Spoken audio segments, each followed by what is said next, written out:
We're literally negotiating with people's health and people's lives in a way that's really shameful. As we await a vote from Congress, tonight we're looking at the impacts potential cuts to health care will have in our state.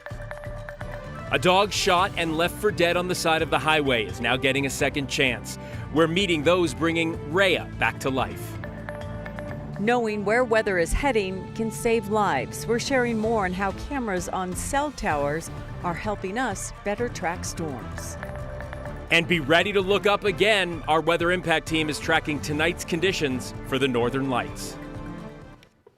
At this hour, the House of Representatives is back in session for the first time since September 19th. We're waiting to see if the House will vote tonight and approve a spending bill to reopen the government. This is day number 43 of the shutdown. And if it is approved, this spending package would only keep the government open until January 30th. It will also reinstate thousands of federal workers, back pay for workers who were furloughed or working without pay these past 6 weeks is also included. Some Republicans say they're open to extending the health care tax credits only if tougher abortion-related conditions are attached to it. Despite Colorado having abortion rights built into its constitution, a change like this could impact access to care. 9 News reporter Jaleesa Rosari explains. The end of the government shutdown is just the beginning for Vanessa Martinez. That seriously is going to have an impact on our health, the future of Colorado for generations to come. Martinez is with Color Latina, a reproductive rights advocacy group, keeping an eye on the negotiations underway to get an extension of healthcare tax credits to Americans. Some congressional Republicans are open to extending those ACA tax credits only if tougher abortion-related conditions are attached. Right now, federal funds cannot cover abortions unless under specific circumstances. But according to Color, states like Colorado will soon offer the care for those with ACA insurance and state health plans through state funds and insurance carrier requirements. Republicans want to change that. That captures why so many Democrats were so angry. Josh Wilson is a political science professor at DU. He says this is the tactic many Democrats feared. It pits two major topics important to the party against each other and puts access to care in jeopardy. You know, it's not attacking the legality of abortion within a state like Colorado. What they're trying to do again is restrict those resources, and by restricting resources, you're restricting access. Wilson says this is a play. ACA, see if that comes up. Aha. Right out of the Project 2025 book, a plan for a conservative administration to reshape the federal government. And so there is already this language in there that shows you kind of the territory that we're moving into. A move people like Martinez expected. We're literally negotiating with people's health and people's lives in a way that's really shameful and does not align with Colorado values. She hopes the next headlines show a world in which affordable health insurance and abortion care can exist. And it can be both and that's what community has clearly demanded. Some Democrats have stressed there is no way they will agree to make those changes to abortion care. This current spending package will only last until January 30th, so lawmakers will have to address all of this and come up with another deal by then. Jaleesa Rosari, 9 News.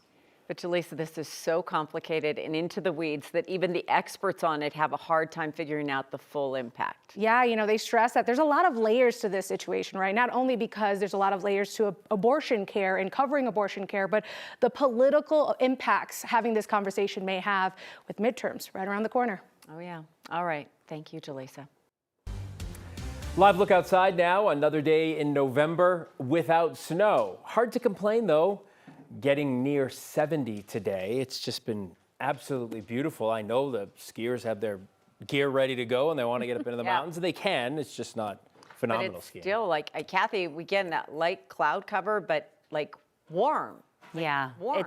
it's unusual, and folks don't want to use the rock skis forever. They want to pull out the good skis and get in the good snow. And we could use some moisture across the state, absolutely. The cloud deck out there should make for a really pretty sunset, and we're hoping those clouds move all the way out as the northern lights will be visible again tonight statewide.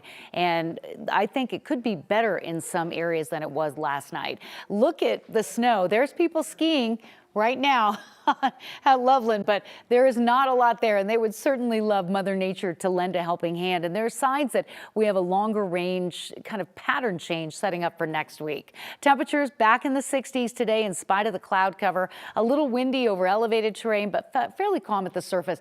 The first of 2 storms taking aim at Colorado from the west will bring mountain snow over the weekend and a cooler weather trend to Denver.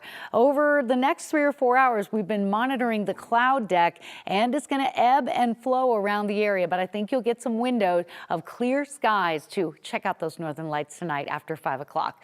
Low 60s now, will drop 10 degrees by about 10 o'clock. Coming up, more on the northern lights forecast, the Denver snow potential for next week, and that mountain snow. We have a chance for some mountain snow in the next couple days. All the details just ahead.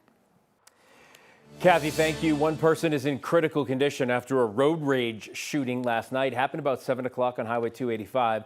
Jeffco Sheriff's Office says deputies were responding to a crash when they learned shots had been fired into the car. It was involved in the crash. Passenger inside the SUV was shot in the head. That person remains in critical condition at this hour. Witnesses say the shots came from a light-colored Subaru. If you have any information and you were in that area yesterday, Jeffco Sheriff's Office is asking that you give them a call. New video today shows the children's playground on fire in Pueblo. It happened yesterday morning, coming just yards away from dozens of homes at an apartment complex. The fire burned so intensely, the metal supports warped and the plastic melted. And while no one was hurt, local parents say the loss of a safe place to play, that's important.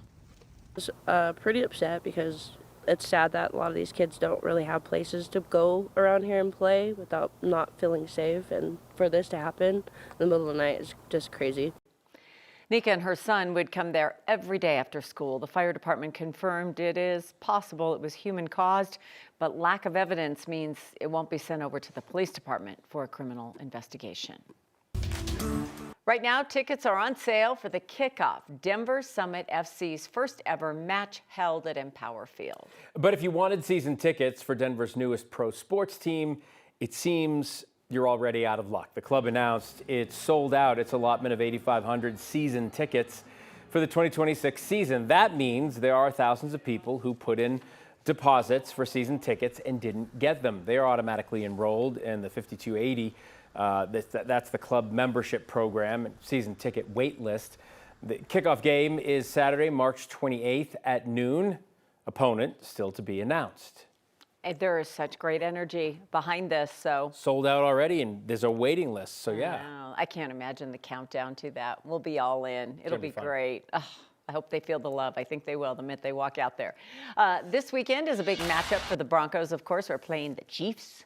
And the CBS NFL Today show will be in town. They shared where they're going to be set up on Sunday. You can find them near the Ring of Fame on the south side of the stadium.